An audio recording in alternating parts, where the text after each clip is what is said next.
With Microsoft putting the pressure on Sony more now than probably ever before, it feels like it might be time for PlayStation to dust off its big guns. With its enormous catalog of dormant franchises, Sony's first-party offerings date back nearly 30 years, spanning a wide variety of genres, with everything from Jumping Flash to Killzone.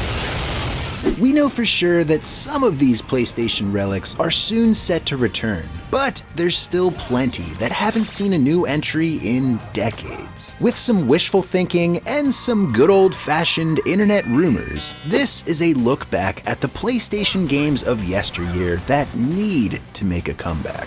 Hey, it's Travis, and welcome to Game Rats. After Sony's acquisition of Bungie, they revealed that they currently have no less than 10 live service games in active development. Now, we already know about 2 of them, The Last of Us Factions and a new IP from Bungie. The other 8 are up for speculation. However, one of them is almost certainly Twisted Metal. Sony's car combat racer is as old as the PlayStation brand itself. Twisted Metal was a staple of the PS1 era, with its heyday lasting into the early years of the PS2. The series hit its highs with the likes of Twisted Metal 2 and Twisted Metal Black, but it also had its lows with stuff like Twisted Metal Small Brawl. Sweet Tooth and the gang were last seen on the PS3 in 2012's Twisted Metal reboot. The multiplayer-centric game was faithful to the originals in spirit, but I wouldn't say it's a series best or anything. It managed to score some mostly positive reviews, but its sales weren't so positive, selling just under 1 million units. Fast forward to the present. A Twisted Metal TV series is in development, and fans are clamoring for a new game. Sony seems poised to deliver. News leaked in September 2021 that development on the next Twisted Metal was underway at Lucid Games, the team behind the mostly forgettable PS5 game Destruction All-Stars. But for one reason or another, Sony pulled the project from Lucid and handed it off to one of their most recent studio acquisitions, Firesprite Studios. Not much more is known about Twisted Metal 5 other than that it's being made, but it seems like no one from the original team is on board, with the series director David Jaffe having no involvement at all, something that he's not too happy about either. With nostalgia for Twisted Metal at a high, and it essentially being a hybrid of 2 of the most popular multiplayer games out there right now, Rocket League meets a battle royale. A new Twisted reboot has some serious potential if Firesprite can do it right. Twisted Metal was one of my favorite games as a kid, so I'm excited but cautiously optimistic about this new one. Up next is another forgotten franchise that is long overdue for a return.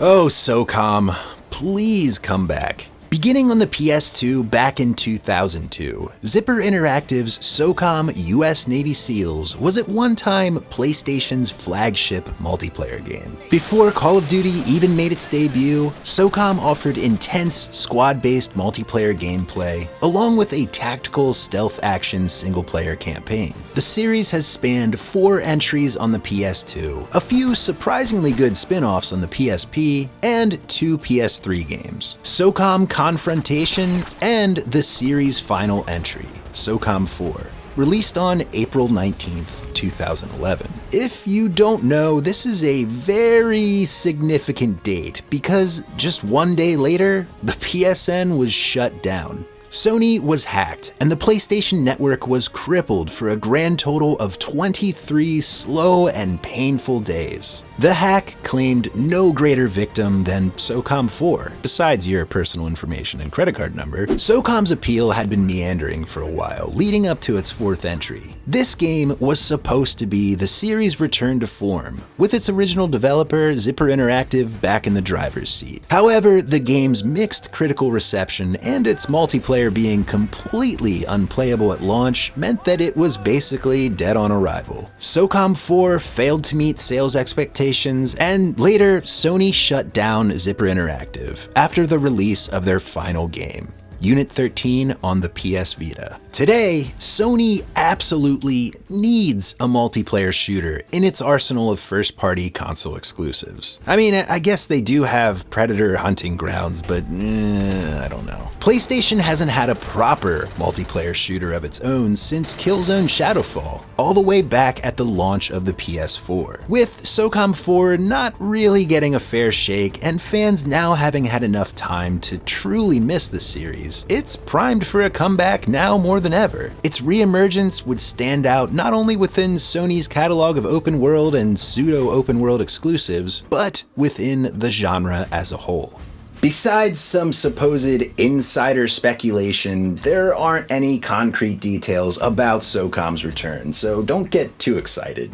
But do get excited about these next two franchises, because the rumor mills around them are swirling. If done right, MotorStorm could be the perfect fit to fill Sony's racing void between Gran Turismos. After all, those things come out like once a decade? MotorStorm has 3 main entries on the PS3, a PSP and PS2 game, and finally the RC Pro-Am style Vita and PS3 game, MotorStorm RC. The franchise hasn't been seen since its original developer shifted gears into Drive Club, which didn't really work out too well for them. Evolution Studios may now be shuttered, but here in 2022, a MotorStorm resurrection could fill a gaping void in Sony's first-party racing catalog, and it could potentially directly compete with Microsoft's own Forza Horizon. Thankfully, the rumor on the interwebs is that Sony is actively looking into bringing the franchise back from the dead. Here's hoping, because a current-gen MotorStorm has some serious potential.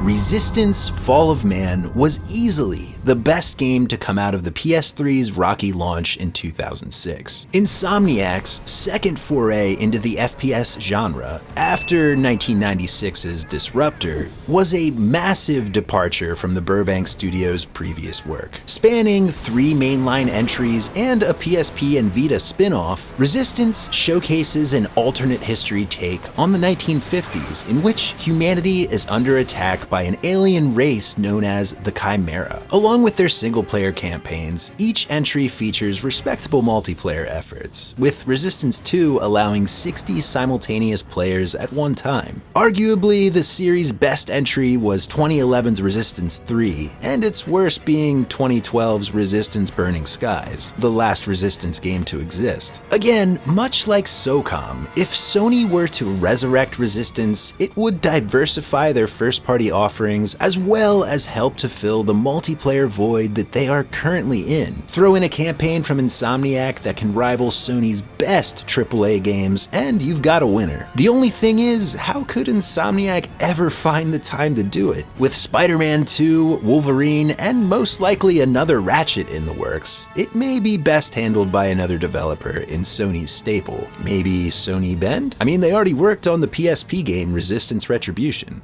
Just as recently as January 2022, Insomniac sent out some cryptic tweets about the Chimera. And it's not the first time they've done something like this. And adding more layers to the Resistance puzzle, since we know that Days Gone 2 isn't going to happen, it was recently revealed that Sony Bend pitched an open-world Resistance game to Sony. It could very well all amount to nothing, but it's still something. So I have one more game to plead to the Sony gods about. It's probably never gonna happen, but hey, a guy can dream.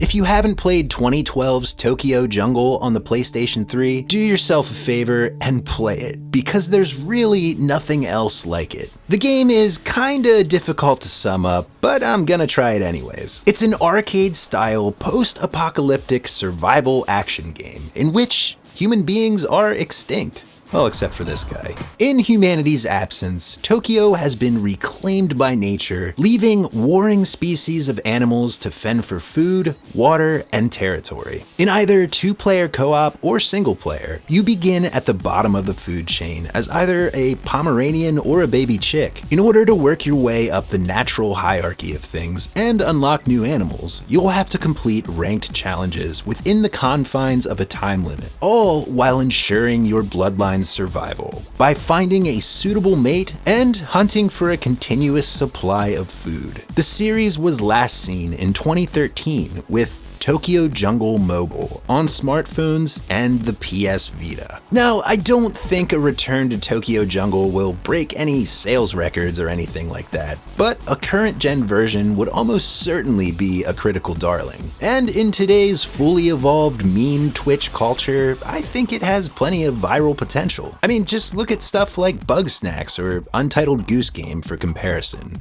Also, I just really want to play more Tokyo Jungle.